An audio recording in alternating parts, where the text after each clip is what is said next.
കൊലപാതക പരമ്പരകൾ നിരവധിയാണ്. നമ്മൾ യൂട്യൂബ് തുറന്നു കഴിഞ്ഞാലും വാർത്താമാധ്യമങ്ങളിലൂടെ മത്സരിച്ച് വരുന്ന വാർത്തകൾ, ഒരു വാർത്തകൾക്ക് പുറകെ ഓരോരോ മരണങ്ങൾ, കൊലപ്പെടുത്തലുകൾ, പ്രണയ നൈരാശ്യങ്ങൾ കൊണ്ട് വെട്ടിക്കൊല്ലുന്നത്, അമ്മയെ കൊല്ലുന്നത്, ഭീകരമായ വാർത്തകളുടെ ലോകത്തിലൂടെ നമ്മൾ സഞ്ചരിച്ചുകൊണ്ടിരിക്കുകയാണ്.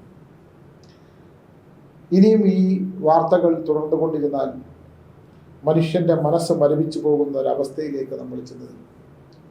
ഞാൻ വളരെ കാലങ്ങൾക്ക് മുമ്പ്, വളരെ വർഷങ്ങൾക്ക് മുമ്പ്, ഒരു 10-15-20 വർഷങ്ങൾക്കകത്താണെന്ന് എനിക്ക് തോന്നുന്നു, ഞാനന്ന് ഈ ബിസിനസ്സൊക്കെ നടത്തിയിരുന്ന ഒരു കാലത്ത് ആലുവയിൽ ചെന്നിറങ്ങിയത്, കാറൊന്നുമില്ല എനിക്ക്. ഞാൻ ആലുവയിൽ ചെന്നിറങ്ങിയിട്ട് നെന്മണി റൈസ് എന്ന് പറഞ്ഞൊരു ഒരു അരി ഉണ്ടായിരുന്നു. ഞാനാണ് അതിൻ്റെ പരസ്യം ചെയ്തിരുന്ന കാലഘട്ടമാണ്. ഞാൻ ആലുവയിൽ ചെന്നിരുന്നിട്ട് UC കോളേജിൻ്റെ അതുവഴി നടക്കുമ്പോൾ ഒരു മനുഷ്യൻ അലറിക്കൊണ്ട് വരുന്നു, അലറി വിളിച്ചുകൊണ്ട് വരിക. ഞാൻ സ്തംഭിച്ചു പോയി ശരിക്കും. അപ്പോൾ ഞാൻ കുറച്ചുകൂടെ മുമ്പിലോട്ട് നടന്നിട്ട് ഓട്ടോറിക്ഷ പിടിച്ചാൽ അത്രയും കൂടെ തുക കുറഞ്ഞിരിക്കുമല്ലോ എന്ന് വിചാരിച്ചാണ്. ഞാൻ ശരിക്കും നമ്മൾ ആ റോഡിലേക്ക് ഇറങ്ങി നടക്കുമ്പോൾ ഒരാൾ ഉറക്കെ അലറിക്കൊണ്ട് ഓടുകയാണ്. അപ്പോൾ എന്താണെന്ന് മനസ്സിലാക്കാൻ പറ്റിയില്ല. അപ്പോൾ ഒരാൾ അയാളെ വിളിച്ചു കൊടുത്തി, എന്താ പറഞ്ഞാൽ 5 പേരെ കൊന്നിട്ടേക്കുകയാണ് ഒരു വീട്ടിനകത്ത് ഇടിഞ്ഞു. അപ്പോൾ ഞാനും ആദ്യം ഒന്ന് പകച്ചു. എന്നിട്ട് നമ്മൾ ആ വീട്ടിലേക്ക് പോയി കാണുമ്പോൾ കാണുന്ന കാഴ്ച എന്ന് പറഞ്ഞാൽ അതിഭീകരമാണ്. അതിലിപ്പോഴും മനസ്സിൽ നിന്ന് മറക്കാതെ പോകാതെ, ഇത് ഞാൻ പറയാനുള്ളതിൻ്റെ ഒരു കാരണം, ഒരു കൊച്ചു കുട്ടി, അത് നമ്മൾ പറയാൻ പറ്റില്ല. ഇപ്പോൾ ഈ വെഞ്ഞാറമൂട് കൊലപാതകം നടന്നപ്പോൾ ഒരു കൊച്ചു കുഞ്ഞിനെ അതിലെ ജോസഫ് തോമസ് സാറ് പറയുന്നുണ്ട്, ഇന്നലെ വരെ അങ്കളേന്ന് വിളിച്ച് ചേർത്ത് പിടിച്ച് മുട്ടായി കൊടുത്തിരുന്ന മനുഷ്യൻ ബാക്കിയുള്ളവരെ കൊന്നിട്ടിട്ട് ഈ കുഞ്ഞിങ്ങനെ നിൽക്കുകയാണ്. അങ്കളെ എന്ന് പറഞ്ഞ് ഓടിപ്പോയി കുഴിക്കുമ്പം അതിനെ തലക്കടിച്ച് കൊല്ലുന്ന ഒരു അദ്ദേഹം പറയുന്നുണ്ട്. നമുക്കത് ചിന്തിക്കാൻ പോലും കഴിയില്ല. അതുപോലാണ് ആ വെഞ്ഞാറമൂടുള്ള കൊലപാതകം. ആ ചെറിയ കുഞ്ഞുങ്ങളെ അവർക്ക് അറിഞ്ഞൂടാ എന്തിനാണ് കൊല്ലുന്നതെന്ന് അറിയത്തില്ല. അവർ ആ ഭീകരതയുടെ മുമ്പിൽ ആ കുഞ്ഞുങ്ങൾ മരവിച്ചു പോവുകയാണ്. ഇവരൊക്കെ മനസ്സാക്ഷിയുള്ളവർ. 15 വർഷം കഴിഞ്ഞപ്പോൾ അയാളെ തുറന്നു വിട്ടു. അഗസ്റ്റിൻ എന്ന് പറയുന്നൊരു തന്നെ ആലുവയിൽ കൊലപാതകം ചെയ്തു. അവനൊരു വിഷയവും. മനുഷ്യ മനസ്സാക്ഷിയെ നടുക്കിയ ഇത്തരം ക്രൂരകൃത്യങ്ങൾ നടത്തുന്നവരെ കുറിച്ചൊക്കെ അവരെ വീണ്ടും അവർക്ക് വേണ്ടി കേസ് വാദിക്കുകയും അവർക്ക് വേണ്ടിയിട്ട് അവരെ പുറം ലോകത്തെത്തിക്കാൻ നടത്തുന്ന ശ്രമങ്ങളും, അത്തരത്തിലുള്ള വക്കീലന്മാരും പണം മാത്രം മതി, എന്തും നീചകൃത്യങ്ങൾക്കും കൂട്ടുനിൽക്കാൻ പറ്റുന്ന വിധത്തിലുള്ള പ്രശസ്തിക്കോ ധനത്തിനോ, അല്ലെങ്കിൽ ഇത്തരം കൊലപാതകികളെ, ഇത്തരം മനസാക്ഷി മരവിച്ച ചെകുത്താന്മാരെ വീണ്ടും സമൂഹത്തിലേക്ക് ഇറക്കി വിടാൻ കറുത്ത കോട്ടണിഞ്ഞുകൊണ്ട് നിയമത്തിൻ്റെ നൂൽപ്പഴുതുകളെ മുഴുവൻ അടച്ചുകൊണ്ട് ഇവരെ രക്ഷപ്പെടുത്തിക്കൊണ്ട് ഇത്തരം ക്രിമിനലുകളെ സമൂഹത്തിലേക്ക് ഇറക്കി വിടുമ്പോൾ ഒരു കാര്യം നമ്മൾ മനസ്സിലാക്കണം. എനിക്ക് ഒരുപാട് നല്ല സുഹൃത്തുക്കളുണ്ട്. സിവിൽ കേസ് മാത്രം ബാധിക്കുന്ന, ക്രിമിനൽ കേസുകൾ വാദിക്കാതെ സിവിൽ കേസുകൾ ബാധിക്കുന്ന വക്കീലന്മാരെ എനിക്കറിയാം. ഞാൻ മുമ്പ് പറഞ്ഞിട്ടുള്ളതാണ്. മനുഷ്യനെ മനസാക്ഷിയെ മരവിച്ചു പോകുന്ന ഇത്തരം ക്രിമിനലുകളെ നിങ്ങൾ രക്ഷപ്പെടുത്താൻ ശ്രമിക്കുമ്പോൾ വംശത്തിലുണ്ടാകുന്ന ഒരു നാശം ഒന്ന് ചിന്തിക്കുന്ന വളരെ എൻ്റെ അടുത്ത് ഒരുപാട് വക്കീലന്മാർ വരുന്നതാണ്. ഒരുപാട് മജിസ്ട്രേറ്റുമാരുടെ കുടുംബാംഗങ്ങളിൽ തെറ്റായ വിധി ഉണ്ടാക്കുകയും അല്ലെങ്കിൽ സ്വാധീനത്തിന് വഴക്കി കേസ് നടത്തുകയും ഒക്കെ ചെയ്ത് പണം ഉണ്ടാക്കാനായിട്ട്, ഏക്കർ കണക്കിന് സ്വത്തുണ്ടാക്കാനായിട്ട് ഇതുപോലെ കേസുകൾ നടത്തി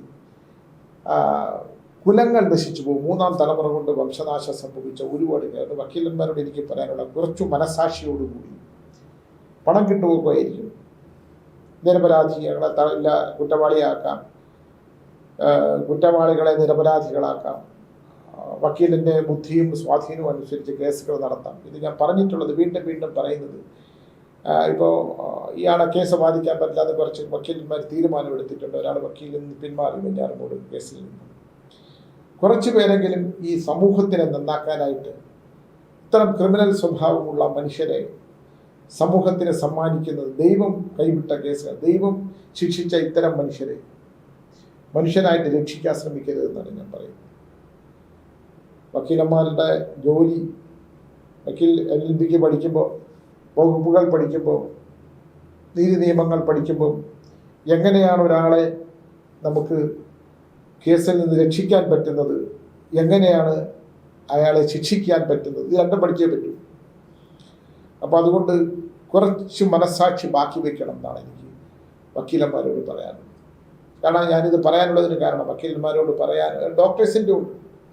അതിന് ഞാനൊരു ഉദാഹരണം പറഞ്ഞു തരാം. ഡോക്ടർമാരുടെ ഒരുപാട് അബോർഷൻ നടത്തിയ ഒരു ഡോക്ടറുണ്ട്, ഒരുപാട് അബോർഷൻ. അവർക്ക് ദൈവവിശ്വാസമുണ്ട്.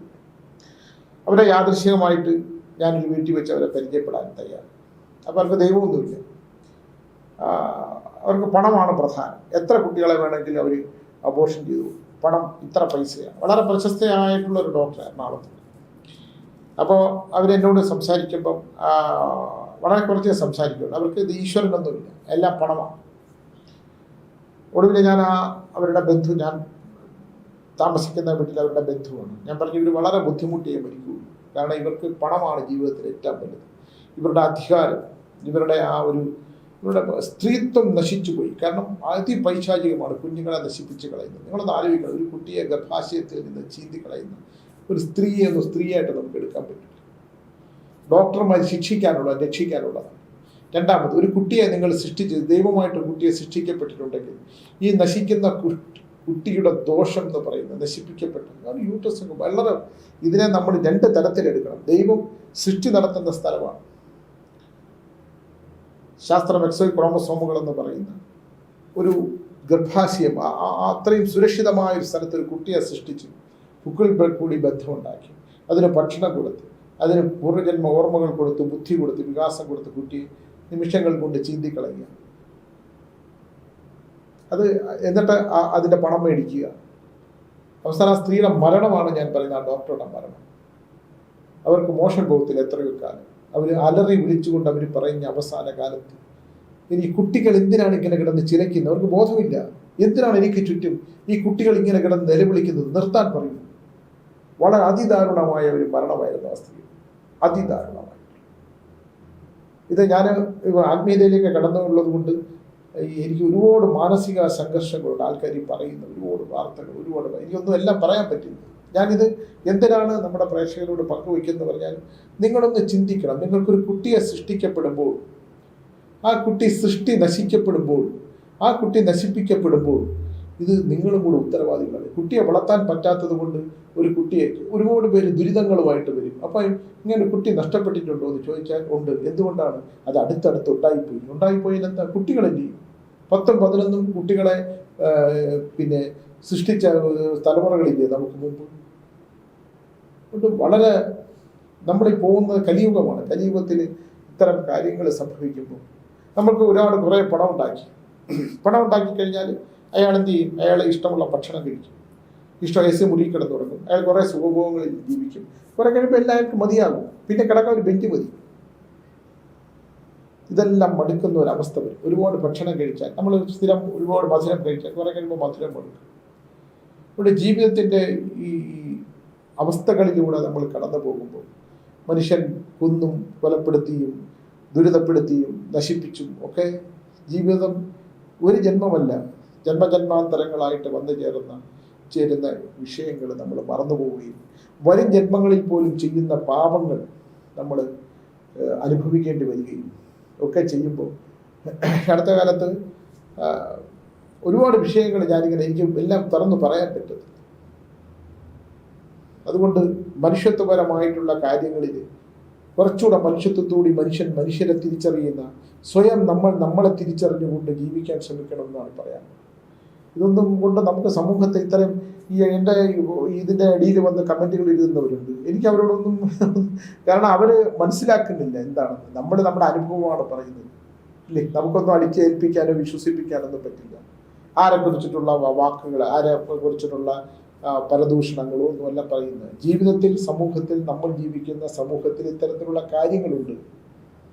നിങ്ങൾക്ക് പണം ധനം തരുന്നത്, അതിൽ കളഞ്ഞ സമ്പത്ത് നിങ്ങൾക്ക് ദുഃഖം തരും. ഒരു അവസ്ഥ കഴിഞ്ഞാൽ സത്യസന്ധമല്ലാത്ത പണം ഉണ്ടാക്കുന്നത് നമുക്ക് അനുഭവിക്കാൻ പറ്റില്ല എന്നുള്ളതിൻ്റെ ഒരുപാട് തെളിവുകളുമുണ്ട്.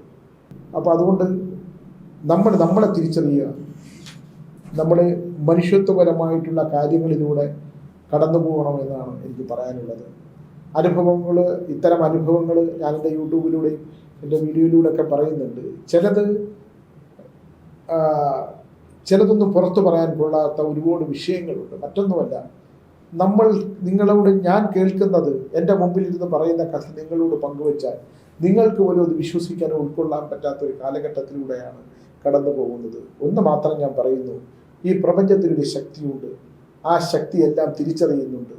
ജീവിതത്തിൻ്റെ അവസാന കാലം കിടന്നനുഭവിക്കാതിരിക്കാൻ നമ്മൾ സത്കർമ്മങ്ങൾ ചെയ്തുകൊണ്ട് മുൻകൂട്ട് പോകണമെന്ന് പറഞ്ഞുകൊണ്ട് നിർത്തുകയാണ്. നമസ്കാരം.